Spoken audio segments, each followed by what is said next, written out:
We made peace a symbol of ours. In the name of peace we gather here now. Oh Lord, please make these days of ours on this earth filled with peace. Salamun, salamun, salamun, salam. Salamun, salamun, salamun, salam. Salamun, salamun, salamun, salam. Assalamu alaikum wa rahmatullahi wa barakatuh. This is Waleed Basyouni, and I have with me here in the studio Brother Ahmad and Brother Omar. We will continue, inshallah, our discussion about the modern extreme jihadi groups, and these episodes under the title of Heroic or Heretic. Last time, in the last episode, Ahmad raised a very good question about it would be fair to say that these modern extreme jihadi groups consider Khawarij, looking at the history, how the Khawarij made takfir to Ali ibn Abi Talib, to Uthman, but these modern groups, they don't. Yes. For instance, and he said, I start commenting on that by saying, the way we identify a sect, not necessarily that you need to believe in everything the sect believe in, but every sect has foundations, principles. So if you share with them the main principles, you become one of them. Even if you don't share with them the rest. But if you share with them the principle itself, you become one of them.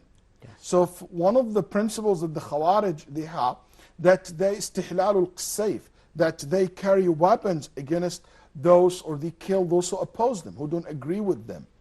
You know, they break off from the Jama'at al-Muslimin, and they're willing to fight the Muslims. And this is something we see it clearly in the jihadi groups. Most of the terrorist attack that took place by the hand of these terrorist jihadist groups today, done against Muslims.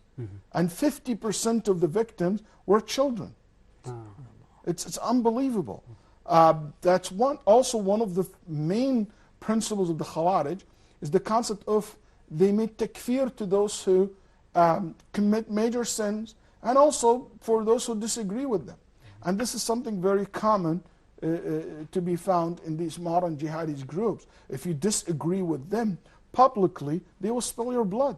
Recently, in their magazine, in Dabiq magazine, they spilled the blood of many of the du'ats, of many of the imams and the Muslim community leaders in the West and around the world. And they've been saying this openly. They spill the blood of governments. Anyone belong to any one of the Muslim countries today and work for the government, or in the, for example, in the military, or in the police, they are a legit target for them to kill. We all heard how, for example, in Egypt, how they targeted soldier were they breaking iftar in Ramadan. I think 21 of them, is something like that they killed them. And many incidents like that. In the old days in the Khawarij, openly they say that. Zayd ibn Husn al-Ta'i gave once a speech to the Khawarij, as Ibn Kathir rahimahullah quoted him. And one of the things that he said, I witness أن أهل دعوتنا وأهل قبلتنا, the people who accept my call. So this is one of the Khawarij, one of the sect. And the people who accept my call are the people of Ahl al-Qibla, are the only Muslims.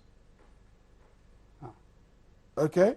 And he said, as for those who rejected it, اتبعوا الهوى ونبذوا حكم كتاب الله. They followed the desires and they rejected the book of Allah subhanahu wa ta'ala. And they transgressed in their actions, their statement. And making jihad against them is obligatory upon every believer.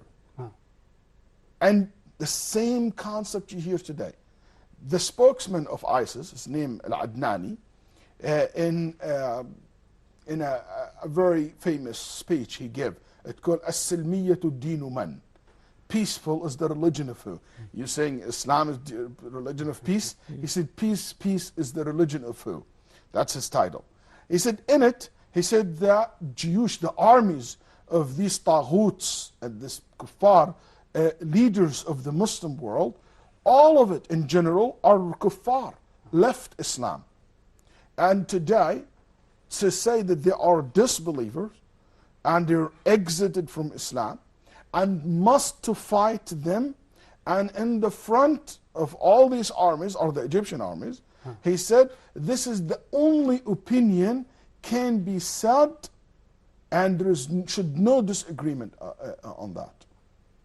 What do you want more than that, to make takfir to all the, in general terms like that? It's a lot of commonality. It's interesting.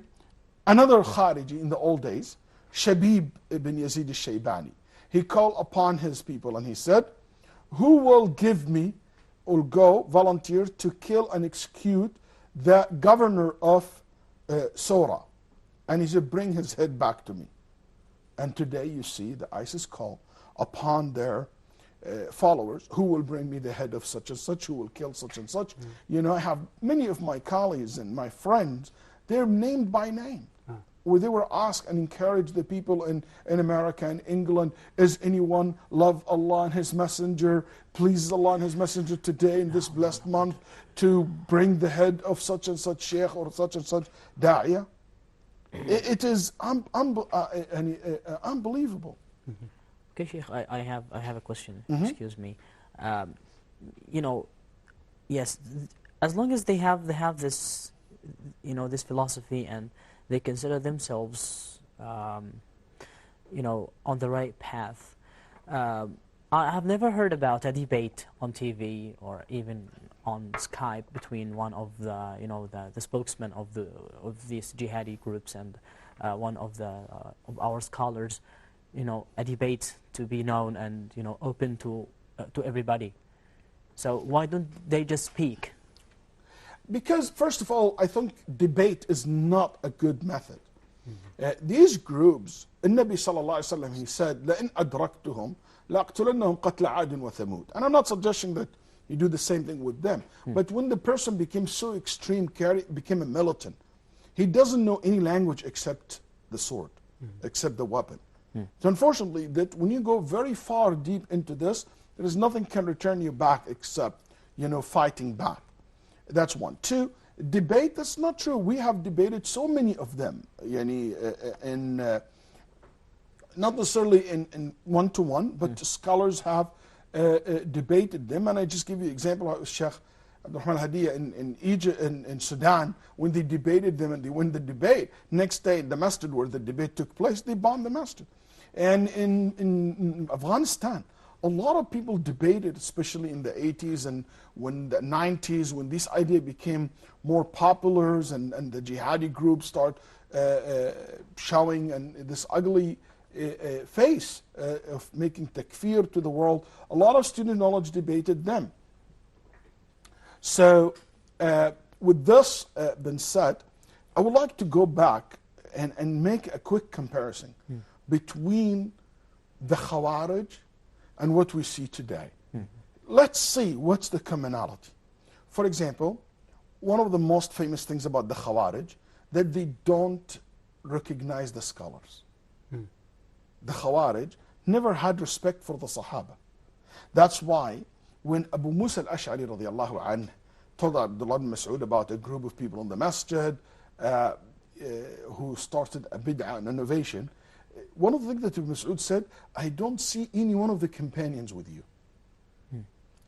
And those people who did this bid'ah in the masjid, later on, as Darimi reported in his Sunan, Amr ibn Salama said, I saw most of those people who were doing this small bid'ah in the masjid ended up with the Khawarij fighting us on the day of Nahrawan. Ibn Abbas, when he went to the Khawarij to debate them before the battle with Ali ibn Abi Talib, he told them, he said, أَتَيْتُكُم مِّنْ عِنْدِ أَصْحَابِ رَسُولِ اللَّهِ, I came to you from where the companion is, where the Muhajirin and Ansar, where they are the one who received the Quran, understood the Quran, and not a single companions with you or in your camp. They are the scholars, the companion. They did not recognize them. Today, look at this group today. They have no respect for the ulama. I remember once I had an argument with one of the people who consider very sympathetic or even relation, he's now in jail in Saudi Arabia.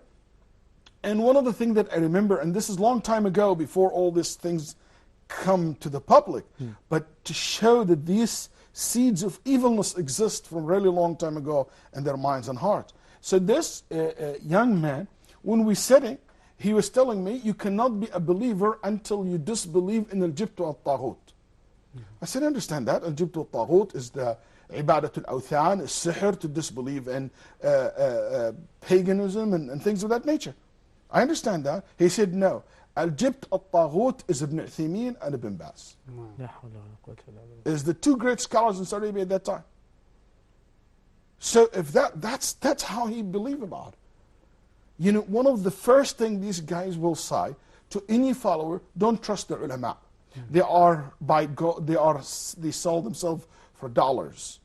You know, they are, this Waleed, this Yasser, this Ahmad are basically people work for the CIA, work for the mukhabarat, work for the intelligent community. They are sell out, they are kasab, this and this and that. The first thing, they target the ulama to destroy their image in your mind. And they make sure that you have no respect or trust the ulama anymore. Why? Because if you do that, you have no guidance. Who will be your guidance of guidance? Them. So, this is something very common between the two groups. Also, one of the things that is very common between the two groups, that the Khawarij always like to leave the community, leave the Jama'ah, leave the Muslim, and basically gather away and start their own Jama'ah, their own, like a circle inside the big circle. A group that completely isolated from the rest. It's amazing how Ibn Kathir rahimahullah, when he talked about the Khawarij, he said about at one time the Khawarij, a group of them left and they started their own, very similar to like their own group, own state. So Ibn Kathir rahimahullah said, خرجوا يتسللون, they left their homes and country under cover and hiding, individual and in a small group. They left their dad, their father, their mothers, their aunts, their uncles, their cousins, who begging them to stay, but they managed to escape. Exactly what you hear today. A father woke up in the morning and he found his two girls in England, 16 and 17 years old. Two girls left just to Turkey and basically join ISIS. A family go to Turkey for a vacation. The daughter run away and go join ISIS. The same concept, the same way Ibn Kathir describing the Khawarij in his time, I can say that's happening today, unfortunately. There is more amazing things you will hear after we come back from the break, inshallah ta'ala. So stay tuned to continue our discussion. Peaceful, peaceful, peaceful, peace. Peaceful, peaceful, peaceful, peace. فلا يتدبرون القرآن.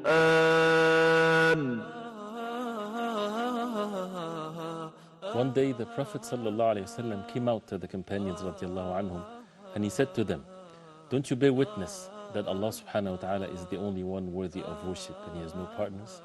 Don't you bear witness that I am the messenger of Allah? Don't you bear witness that the Quran is from Allah subhanahu wa ta'ala? So the companions radiallahu anhum, they said, yes, O Prophet of Allah. Then the Prophet sallallahu alayhi wasallam said, فَأَبْشِرُوا, have the glad tidings, the great news as a result of this. Because the Quran has two ends to it. One end with Allah subhanahu wa ta'ala and one end in your hands.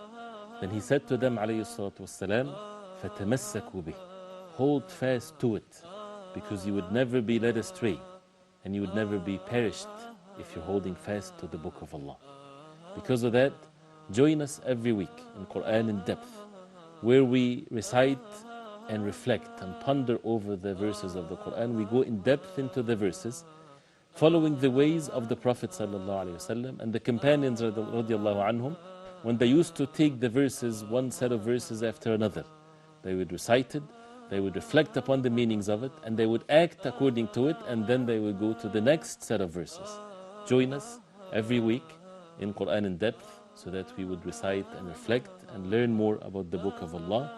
We ask Allah subhanahu wa ta'ala to bless our life and to make us among those who follow the Quran and the way of the Prophet sallallahu alaihi wasallam.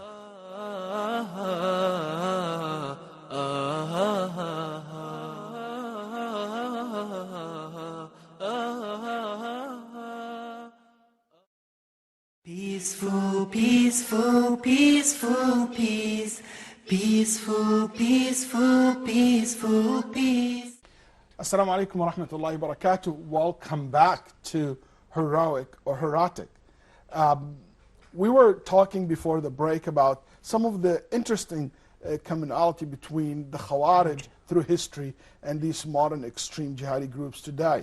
One of the things also we noticed looking at the history of the Khawarij, they always claim Khilafah without consulting the Muslims Ummah.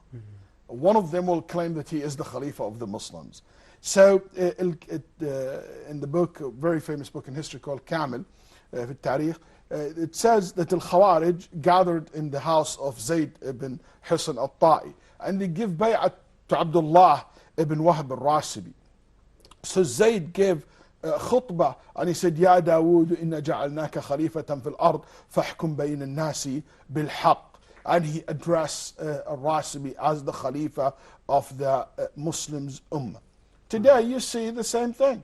You know, all of a sudden you see Abu Bakr al-Baghdadi say, I'm the Khalifa for the whole Muslim Ummah.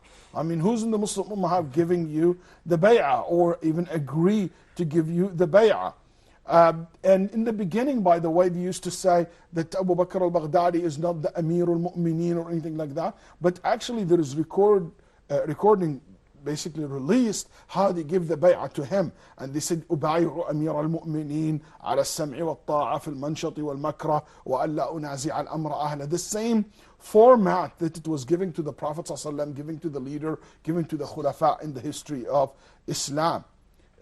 One of the things that's common about the Khawarij, as Ibn Khaldun mentioned in his book, The History, that they make takfir, they consider someone's out states of Islam or left Islam by a sin that he committed. That's why they said Ali ibn Abi Talib is a kafir, just because something that they thought it's a sin. Okay? And if you look at the way that these jihadist group today, they make takfir to people who disagree with them, even over things that is debatable.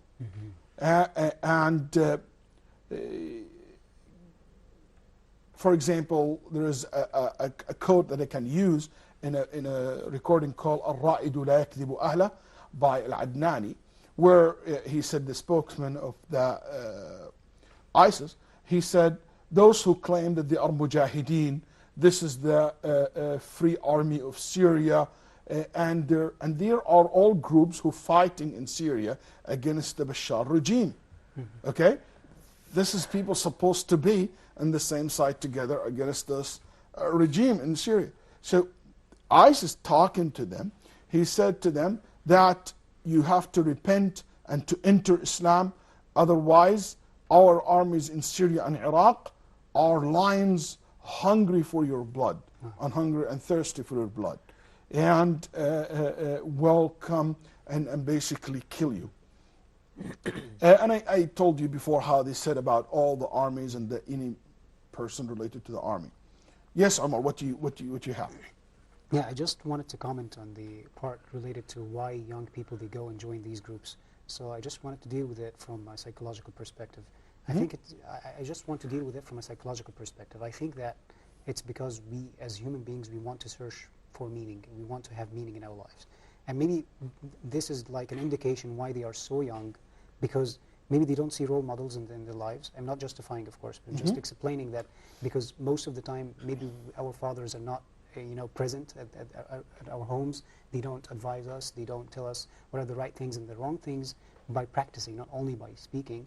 So I think this void that is like in the home or in school or some places, maybe we don't have like courses, maybe like what you're doing right now, Sheikh, like enlightening us and telling us what's right and what's wrong. They didn't have this knowledge. They weren't informed when they were at a young age not to join these things. They are actually against Islam. This is not what Islam teaches. And they clarify from the beginning the meaning of the verses, not to be taken out of context, like what they do in their arguments. Like, for instance, they can say, for instance, like, kill them wherever you find them. And they stop, and they don't continue the verse. Yes. So if we deal with our youth or our children, our daughters and sons, and tell them from the beginning what is the meaning of these verses, they cannot play with their minds. They cannot, It's very true. You know, most of the people who stop from going to join ISIS stop by family member. When the family are involved, and that's why I say to every family member, make sure you understand what's your children, where are they getting their information from? Who's teaching them Islam? Is it something they're trusted or not?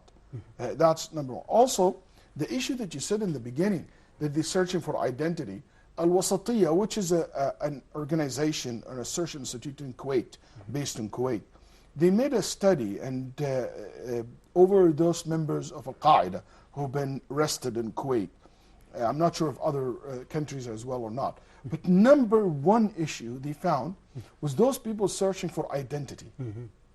And I can tell you, for us in the West, this is number one issue, I believe, as well, that a lot of people who go there, they're looking for identity. They don't know how to identify themselves. And I think this problem in Europe way more than America. In Europe, a lot of Muslims, they don't feel that they are British. They don't feel that they're French. They don't feel that they are Danish. They don't feel that they are They need a home. Swedes. So they don't feel that. For whatever reasons, okay, it could be internal reasons in the community or external reasons from outside the community. But for whatever reason, they search for identity. So these guys bring them that Islamic identity. You know, you're part of something big of identification. You identify yourself as a Muslim. It's not a national based or based on a nation, a specific nation. And that attracts a lot of people to join them. That's very true. And that's a good point to keep in mind when we talk about why a lot of people are joining them. Thanks so much. And I just wanted also to add, I just wanted to add a little point also about why they don't feel that they are welcomed or they don't mingle within the society in Europe. I think one of the reasons is the extreme implementation of secularism. Like, they deal with people as if they are one pot, one melting pot. And that's not true.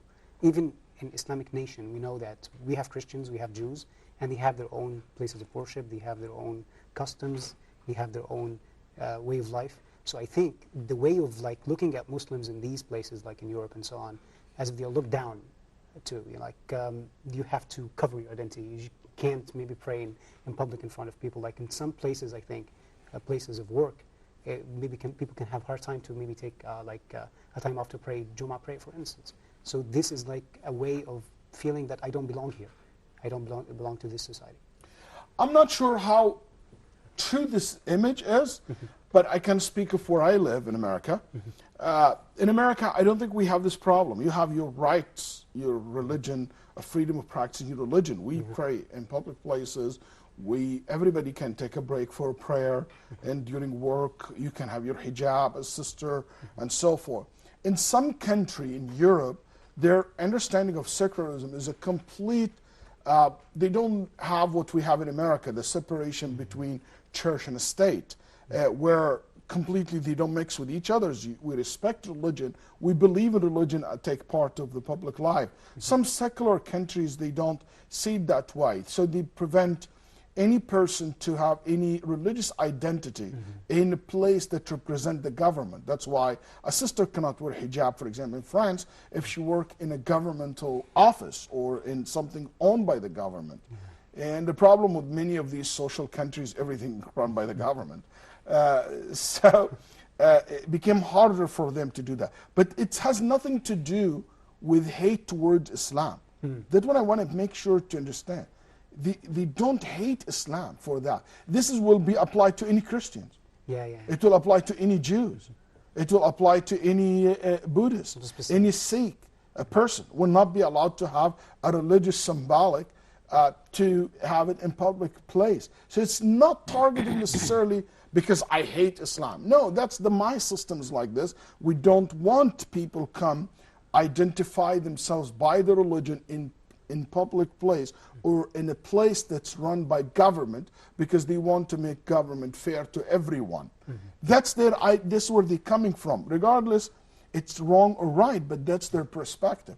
And understanding where they're coming from sometimes allowed us to have a better judgment into the situation. So I don't need to classify it as they hate Islam. It's not about hating Islam. In many cases I have seen.